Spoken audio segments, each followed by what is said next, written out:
balik lagi ke pendekar nih, lu tau gak sih, lu ada gak sih, lu kan pemain-pemain pendekar yang cerita anjir gue datang sama satu tim sama Ricardinho, yang lu tahu gimana? Udah sih, udah sempat ngobrol dari pemain dulu, pemain udah benar-benar kaget sih mereka ya, karena Ricardinho bahkan bukan hanya pemain pendekar sih ya, kalau lu lihat, kalau gue kan follow sama pemain-pemain mereka juga upload juga kayak gue bakal ngelawan dia nih gitu. Jadi kayak bukan cuma pendekar doang yang excited, bukan pemain doang, jadi pemain lawan pun excited gitu. Dan gue dikirimin video lah kemarin sama tim pelatih dari pendekar, ngelihat Ricardinho main 4-2 gitu kan, main rondo gitu. Dia udah ketawa-tawa, udah ngolongin pemain gitu. Jadi udah benar-benar mungkin dia pemain kelas dunia yang menurut gue humble banget lah gitu. Benar-benar membaur. Terus kemarin udah sempat latihan pertama di My Futsal, dan dari cara dia men-treat timnya gitu, menurut gue nggak ada gap jadinya gitu. Kalau lu tanya kenapa ada gak sih pemain asing yang sombong, ya ada aja. Kalau menurut saya ada.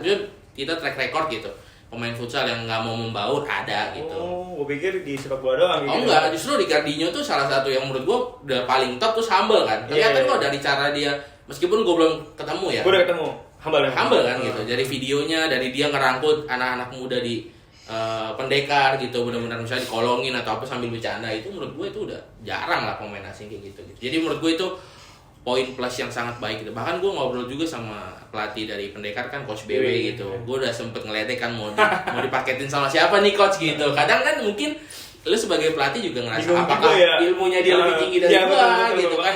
Udah ketemu pelatih top dunia dan lain-lain ya. Mungkin itu jadi tantangan dan juga berkah lah buat Bang BW, bisa dapat ilmu banyak banget dari Ricardinho kalau udah ngomongin teknis. Dan bener-bener gak sabar sih gue ngeliat penampilan dia akhir pekan. Ya kemarin soalnya BW juga ngomong sama gue, kayak gue harus juga belajar sama dia deh. Walaupun gue sebagai pelatih, sebenarnya gue juga menghormati dia sebagai bintang dunia gitu. Karena ilmu dia juga sudah tinggi. Bahkan kapten pun diganti dari Uta ya. Iya. Uta kan kaptennya, kan? Oh gitu, Uta kapten. Iya, diganti ke Ricardinho. Keren. Si BW ngomong ke Uta, kita hargain dia karena kan emang dia itu pemain top dunia dan mungkin buat di lapangan dia kapten, tapi buat di dalam lu tetap kapten tim gitu. Paham juga pasti ya. Paham Uta langsung iya gue kasih, cuma nomor punggung nggak dikasih sama Atta karena nggak bisa.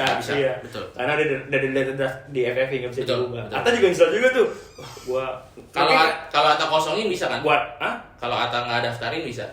Kalau kemarin Atta bilang sih ngomong sama gue, dia udah daftarin itu nomor. Oh iya udah, Atta udah daftarin. Nggak bisa ditarik lagi. Nggak bisa ditarik. Berarti intinya datang Ricardinho ini ibaratnya iseng-iseng ya? Iseng-iseng, maksudnya bukan dari awal dia udah plan. Betul, katanya. Katanya dia nggak fokus nyari sponsor dulu baru datangkan Ricardinho, dia malah datangkan orang atau ngomong, gue tuh kemarin cuma nge-DM Ricardinho, dibalas ya udah, tapi negosiasinya keras, bukan alot karena emang kadang-kadang kan namanya pemain top ya. Nah, gue lebih ke arah prestasi nih ke depan nih, Pendekar United di bawah Ricardinho. Iya, peringkat dia sekarang peringkat 4 kalau nggak salah gitu. Jadi jauh banget gitu. Mungkin ya memang ada, sayang banget kemarin Pendekar beberapa kali kalah sama tim kecil. Betul. Gitu. Jadi sama Safin kalau nggak salah kalah juga kemarin. Jadi untuk juara menurut gue itu langkah yang sangat kecil kemungkinan ya, karena Black Steel sekarang lagi TC di Thailand juga. Jadi bukan hal yang mudah untuk menjatuhkan Black Steel gitu. Mungkin ya semaksimal-maksimalnya mereka main, katakanlah mereka mengalahkan Black Steel, bukan berarti Black Steel bisa kalah sama tim lain juga gitu. Jadi untuk ngomongin juara mungkin agak berat, tapi jika targetnya adalah AFF dan dalam hal ini BTS ya, bisa ngejar BTS di peringkat 2. Bukan nggak mungkin ya kalau BTS lengah. Tapi kita juga jangan lupa kalau BTS isinya main timnas semua. Betul, BTS sama Black Steel.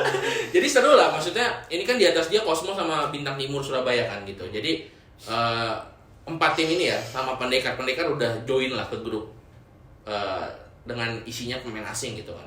Yang bisa yang jadi kontender untuk juara gitu.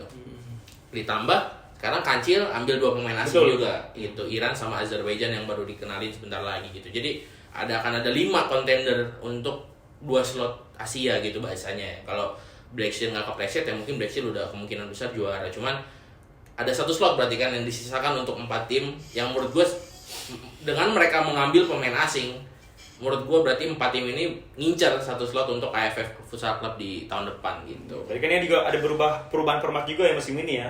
Artinya nggak ada final four. Nggak ada final four, betul. Berarti semuanya langsung sistem ketemu kayak kompetisi liga ya di sepak bola. Jadi nggak boleh sama tim kecil lah bahasanya, nggak boleh kepleset atau tim papan bawah itu udah nggak boleh Kalau kepleset. seandainya masih Final Four, Pendekar bisa berpeluang besar ya. Berpeluang besar karena ya itu juga nggak fair sih sebenarnya Final Four karena lu semusim udah bertanding terus mereka ditentukan dalam 1 hari. Iya. Kalau olahraga indoor biasanya playoff ya, Iya. ya kan, atau best of 3, best of 4. Kalau di futsal di Spanyol gitu atau di Jepang rata-rata best of 4. Thailand pun kalau ada Final Four rata-rata best of 4 misalnya atau best of 5 sorry.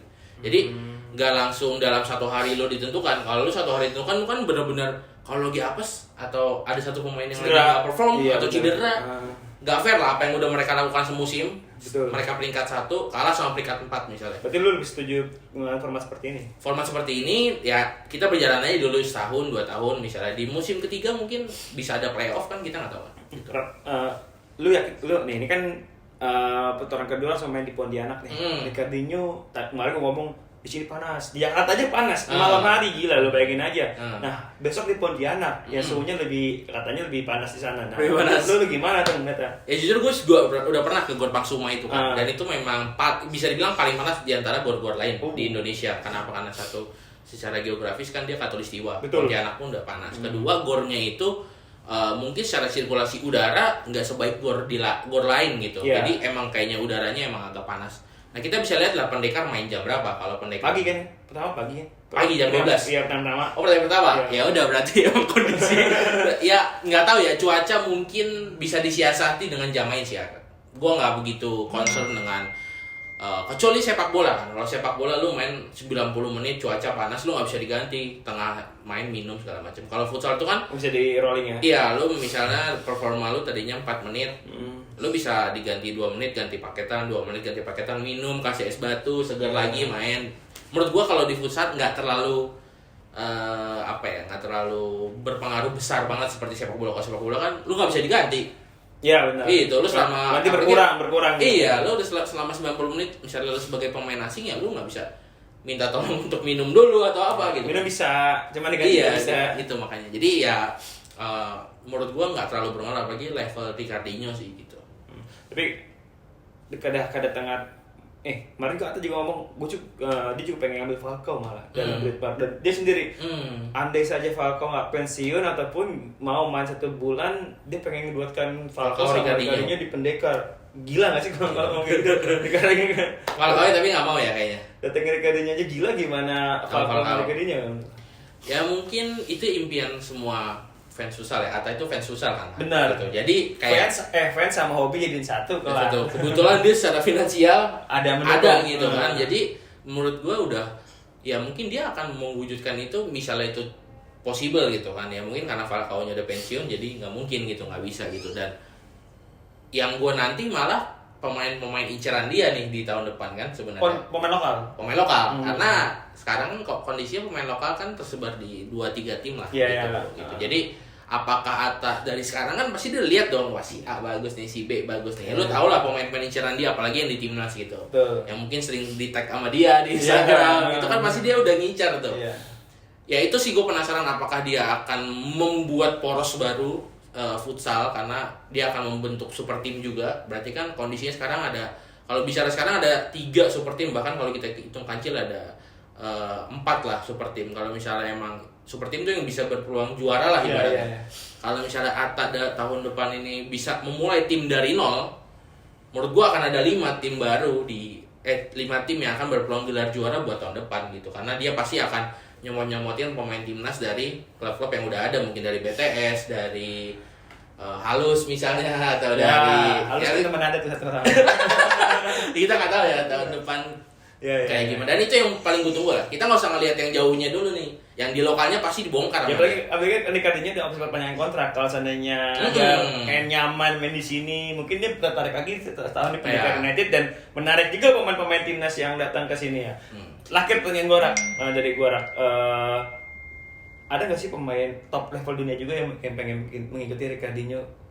Apa nih maksudnya? Pemain top misalnya, dari gua? Iya. Ya banyak banget, cuman ya mungkin yang paling top bisa Ferrao, itu kan pivot FCB Barcelona, terus ada banyak lah pemain-pemain Spanyol yang mungkin kemarin gua sempet upload di story juga yang memang diidolakan lah sama teman-teman di futsal. Rata-rata mungkin pemain Spanyol dan pemain Brazil lah. Yang Bisa paling- ya, sengaja bisa main di sini. Bisa gitu. Dengan kehadiran Kadinya gitu ya. Bisa banget, itu bisa buka pintu lah Ya, bahasanya. benar-benar ke pintu. Betul. Oh. Karena itu akan nge-trigger bos-bos lain juga untuk ngambil pemain selevel Ricardinho gitu. Berarti artinya dengan kehadiran Kadinya ini juga harus membuat prestasi timnas gimana? Oh banget. Karena Ricardinho kan akan meningkatkan level permainan kan. Iya betul. Tim di pendekar juga akan dapat ilmu, lawannya juga pasti akan dapat ilmu gitu. Jadi secara nggak langsung Ricardinho akan meningkatkan permainan di liga futsal kita, meskipun sedikit ya, slightly ya gitu, nggak harus yang tinggi. Maksudnya impact-nya nggak sebesar itu, cuman akan meningkatkan sedikit atau banyak gitu. Oke, terakhir dari gua. Prediksi lu Pendekar United di bawah Ricardinho berposisi di mana? Akhir musim Akhir musim. mungkin Target nyata Asia. Lu yakin nggak? 3 ya. 3. Berat. Karena ngejarnya aja susah. Ngejarnya susah. Itu aja. Mungkin kalau dari nol, mungkin dia bisa juara. Kalau Dari awal. Dari awal. Bisa juara. Cuman kalau dia di tengah, karena ngejar kan. Iya. Ngejar tuh susah. Jadi menurut gue mungkin naik 1 peringkat udah bagus. Oke, siap. Terima kasih Raka atas Ya. atas informasi futsal yang disampaikan oleh Raka ini. Sekian teman-teman Bola Supporter, sampai berjumpa lagi di video-video berikutnya. Jangan lupa untuk tetap tetap pantauin YouTube akun bolasport.com dan juga baca-baca berita tentang sepak bola nasional, sepak bola internasional, futsal, Olimpik dan lain-lain hanya di bolasport.com. Sampai jumpa di waktu. Assalamualaikum. Mantap. Foto dulu nggak? Terima kasih sudah menonton. Silakan subscribe, like, dan jangan lupa komen di bawah ya Bola Spotter.